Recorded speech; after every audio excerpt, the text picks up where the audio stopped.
यस्य सर्वे समारंभः काम संकल्प वर्जितः ज्ञानाग्निदग्ध कर्माणां तमाहुः पंडितं बुधः त्यक्त्वा कर्म फलासंगम नित्य तृप्तो निराशयः कर्मण्येभिप्रवृत्तोऽपि नैव किंचित् करोति स।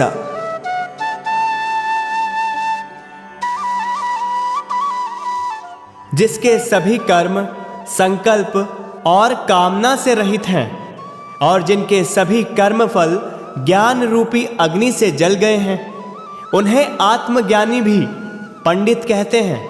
वे कर्म व फल की आसक्ति का त्याग करके आश्रय रहित और सदा तृप्त होते हैं। वे सभी कर्म करते हुए भी किसी कर्म से नहीं बंधते, अर्थात स्थिर रहने वाले योगी के संपूर्ण कर्म बिना कामना और बिना संकल्प के होते हैं। जिसके सारे कर्म ज्ञान रूपी अग्नि के द्वारा भस्म हो गए हैं।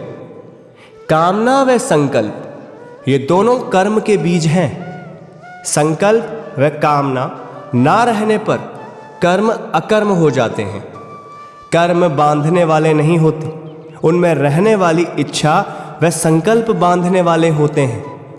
कर्म में या संसार में रहकर भी कर्मों के फल से लिप्त नहीं होना कोई साधारण बात नहीं। भगवान ने ऐसे कर्मयोगी को मनुष्यों में बुद्धिमान कहा।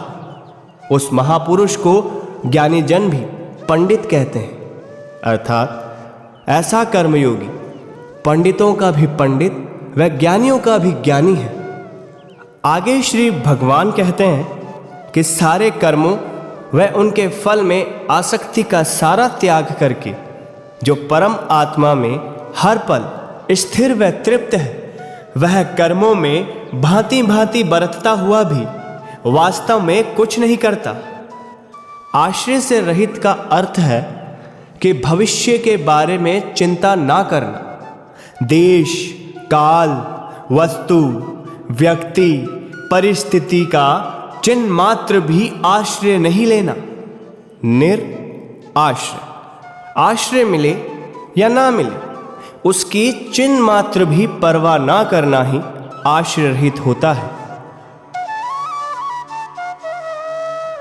भांति भांति बरतता हुआ का अर्थ है कर्मयोगी चाहे कुछ भी करे, जैसे नौकरी, व्यापार, राजनीति, खेती या सन्यास, वह संसार में कुछ भी करे।